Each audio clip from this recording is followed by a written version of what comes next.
له حق اللحي الحالي والله ما بتستفيد منه شيء. حبيب والله انت حق لحي والله حق لحي ما بتستفيد منه شيء الا بضيع وقتك على الفاضي. لا والله ومنك عسل دوعا يا ولدي.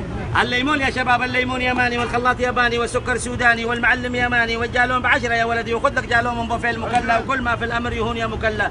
المكلا كنا والسكسك حلا، المكلا دواء كل عله، الله يجيرنا من العلل. قولوا امين يا صايمين. الليمون يماني لا هو بهندي ولا بنغالي ولا باكستاني ولا برماوي، يماني وبس وانا فوق ودربك خضر يا ابو يمن.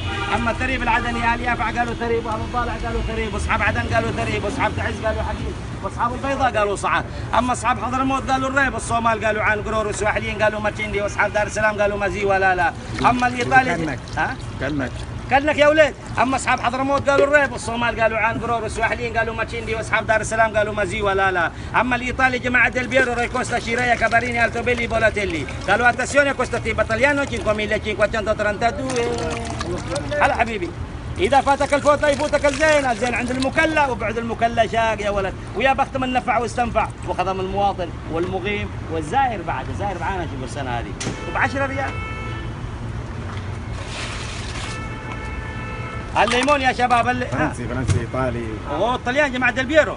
دقيقة الثريب يا ابو الشباب، الثريب العدني كانك بتغرم بي انت ولا؟ لا ما حد يغرمك انت، حد يغرمك انت بتغرم بالعالم كله.